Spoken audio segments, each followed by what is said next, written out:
Olá, queridos, aqui é o escritor Marcos Mota e, como eu informei, nós estamos começando o ano de 2022 com novos vídeos no canal e neste primeiro vídeo nós vamos analisar o roteiro, algumas características do roteiro do episódio 1 da coleção de Star Wars, que é A Ameaça Fantasma. Eu vou dar algumas informações iniciais, você não precisa gostar da coleção, dos filmes Guerra nas Estrelas para você entender o que eu vou falar aqui. Eu não sou um fã de carteirinha de Guerra nas Estrelas, eu gosto muito da trilogia original, que eu vou explicar aqui o que é, mas os outros filmes não me chamaram tanta atenção como aquela primeira trilogia. O nosso objetivo aqui é pontuar algumas características do roteiro do episódio 1 e tentar explicar pelo menos, no meu ponto de vista, porque ele recebeu avaliações medianas, críticas medianas quando ele foi lançado. Principalmente em relação à trilogia original. Então, o que é a trilogia original? A trilogia original é aquela que foi lançada na década de 70, em 1977. Foi lançado o primeiro filme da Star Wars, Guerra nas Estrelas, que é Uma Nova Esperança. Na sequência veio o Império Contra-Ataque e o Retorno de Jedi. Alguns anos depois, em 1999, lançaram uma trilogia contando uma história de aproximadamente 30 anos antes do que aconteceu em Uma Nova Esperança.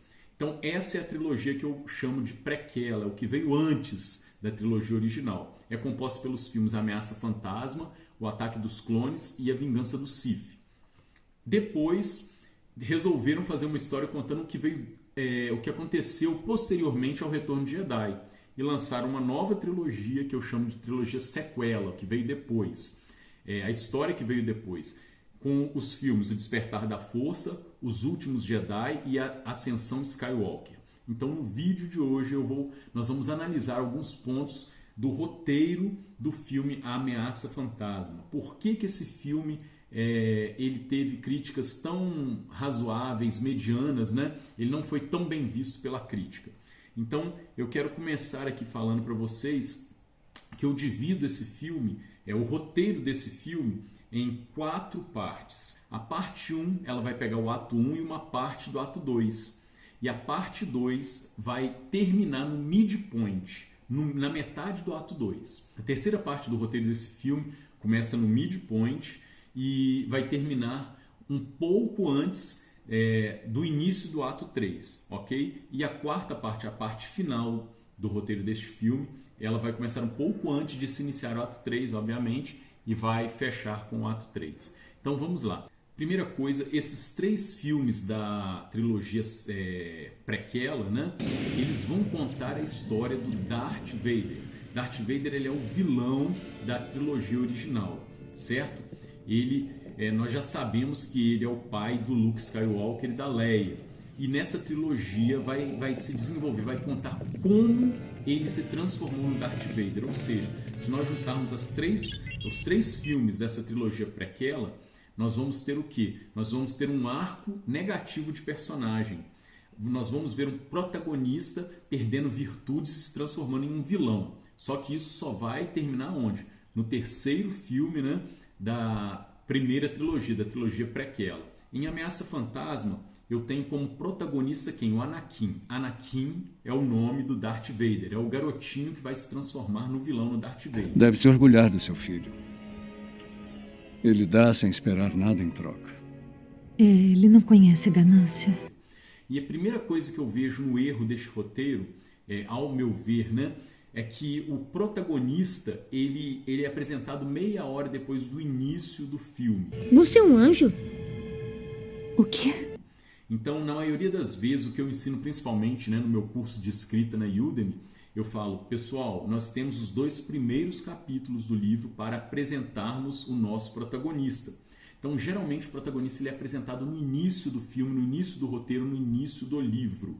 Neste roteiro, o Anakin ele só aparece meia hora depois, que já começou a história, certo?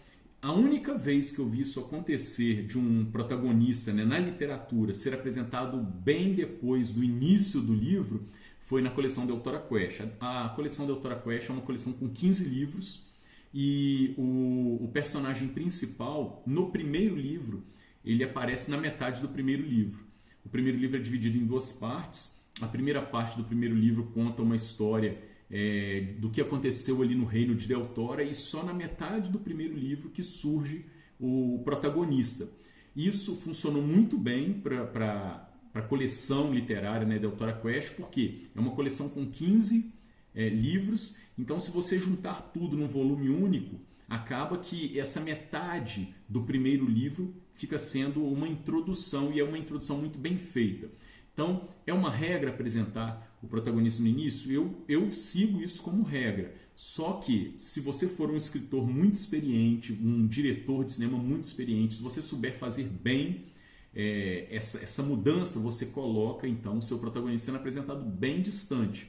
Eu vou dar um exemplo aqui de Guerra dos Tronos. Em Guerra dos Tronos, eu lembro que passaram-se 2 ou 3 temporadas, as pessoas falavam assim, não existe um protagonista nessa série, qualquer um pode morrer. E quando terminou a série, ficou bem claro que o protagonista desde o início era o Jon Snow. E se você pegar o primeiro episódio da série, você vai ver que a primeira cena que aparece, logo depois que passa a abertura ali, né, é com Jon Snow. Aparecem os filhos ali, todos reunidos, e o Jon Snow junto com seus irmãos, né? Você muitas vezes pode começar a sua história apresentando o vilão ou a questão dramática. Então são as 3 formas de você iniciar a sua história. Ou apresenta a questão dramática da história ali, ou apresenta o vilão rapidamente, mas geralmente nós apresentamos quem? O protagonista.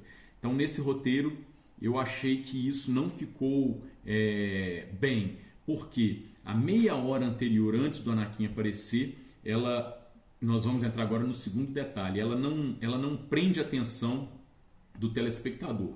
Nós entramos numa segunda característica que eu sempre falo para os meus alunos de escrita criativa, é que os 2 primeiros capítulos do livro, eles precisam prender a atenção do leitor. O leitor ele tem que sair do segundo capítulo desejando ardentemente continuar lendo o livro. E nos filmes, nós vamos ver aqui nos próximos vídeos que eu estarei postando, gravando para vocês, que nos filmes, nos roteiros, existe uma regra dos 10 minutos. Nos primeiros 10 minutos de filme, você precisa prender a atenção do telespectador.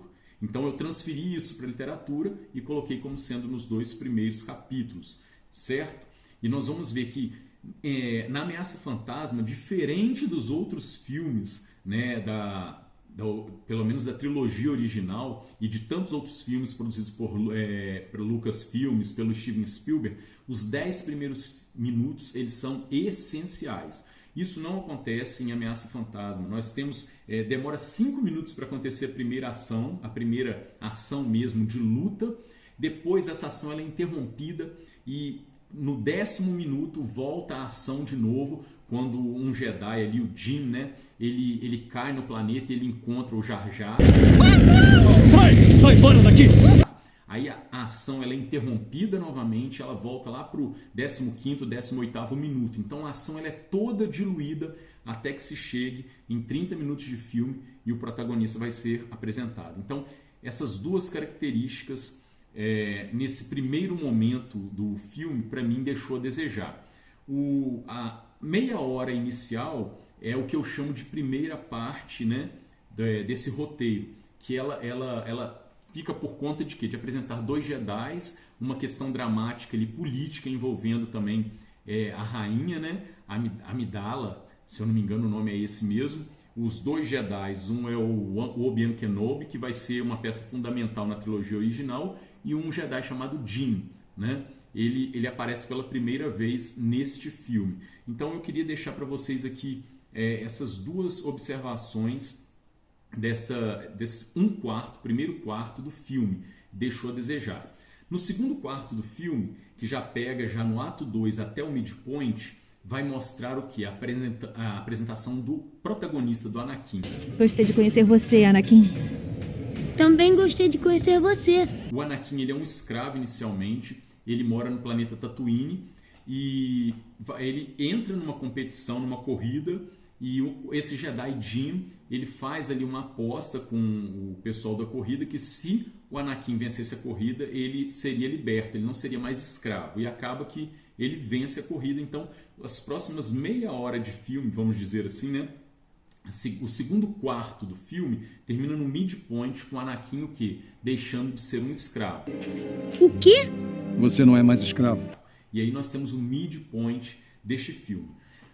O terceiro quarto do filme, né, vamos dizer assim, a terceira parte do roteiro, vai ser a apresentação do Anakin para o Conselho Jedi. Tô indo lá pro Templo Jedi. Começar meu treinamento, espero. Então o Anakin ele é apresentado ao Conselho Jedi.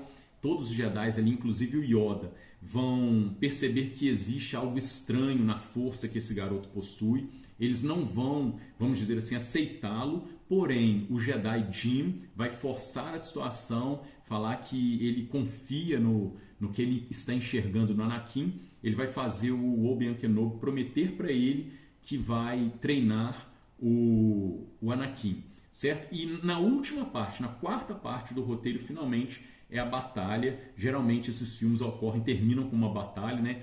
Literatura fantástica, o final de um livro ou o final de uma coleção, é interessante você colocar uma batalha mesmo, e é o que acontece no quarto, vamos dizer assim, na quarta parte deste roteiro. É uma batalha ali entre os drones, e aí qual vai ser o foco ali? Obviamente que o Anakin é o protagonista, ele vai salvar o dia.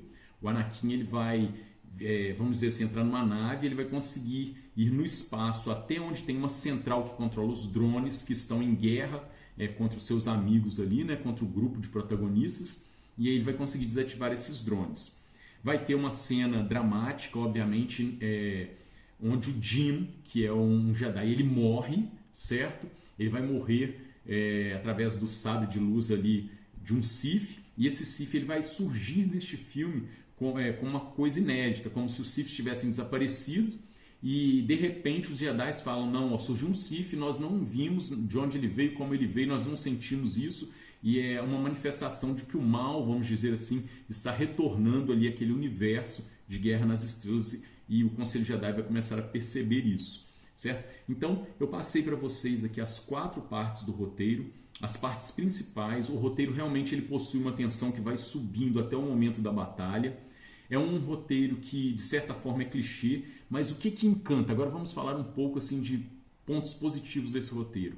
O que mais encanta no roteiro deste filme é a apresentação de personagens que se tornaram ícones, personagens memoráveis da trilogia original. Então nós vamos ver de onde que veio o R2-D2, né? Primeiro momento em que ele aparece, como que ele se tornou ali parte do grupo, de onde que veio o C3PO, nós vamos descobrir que o Anakin que construiu ele, nós vamos ver o Anakin sendo apresentado ao Obi-Wan Kenobi. Então tudo isso, o Mestre Yoda aparece ali pela primeira vez no Conselho Jedi. Essas aparições é o que elas causam o interesse do telespectador pelo filme. O roteiro é um roteiro bem simples. A parte mais interessante mesmo é o surgimento do Darth Vader como criança, a história dele passada. Então isso é o que mais torna interessante esse filme para quem assistiu a trilogia original e é fã de Star Wars. Se uma pessoa não é aquele fã muito, vamos dizer assim, apegado mesmo, né, à série, aos desenhos animados, a tudo que envolve o universo de Guerra nas Estrelas, esse vai ser um filme mediano. Eu falo porque eu tive a experiência aqui em casa de mostrar, de apresentar para minhas filhas, pequenas ainda, a trilogia original, e elas adoraram, assistiram assim, sem tirar o olho da tela. Quando eu fui mostrar para elas esse primeiro filme, em menos de meia hora de filme, elas já desistiram de assistir. Por quê? Como eu falei aqui, esses 30 minutos até chegar na apresentação do protagonista, eles são cansativos, principalmente para um adolescente, para uma criança. Esses 30 minutos não chamam muita atenção. Eles tratam muito de questões políticas do universo. A ação, como eu falei, é muito diluída e fraca, e até chegar na apresentação do Anakin, chega a não sustentar, vamos dizer assim, essa ligação com o telespectador, certo? Eu deixo aqui para vocês, então, essas dicas. Eu espero que vocês tenham gostado. Eu vou gravar outros vídeos falando mais sobre este filme, focando sobre o desenvolvimento de alguns personagens, sobre alguns recursos de roteiro. Eu espero que vocês tenham gostado. Eu vou deixar o link aqui do meu curso de escrita criativa, ou ele vai estar no meu link da bio se você assistir esse vídeo pelo Instagram, ou vai estar na legenda se você assistir pelo YouTube, ok? Eu espero que você curta o vídeo, comente e compartilhe. Um forte abraço.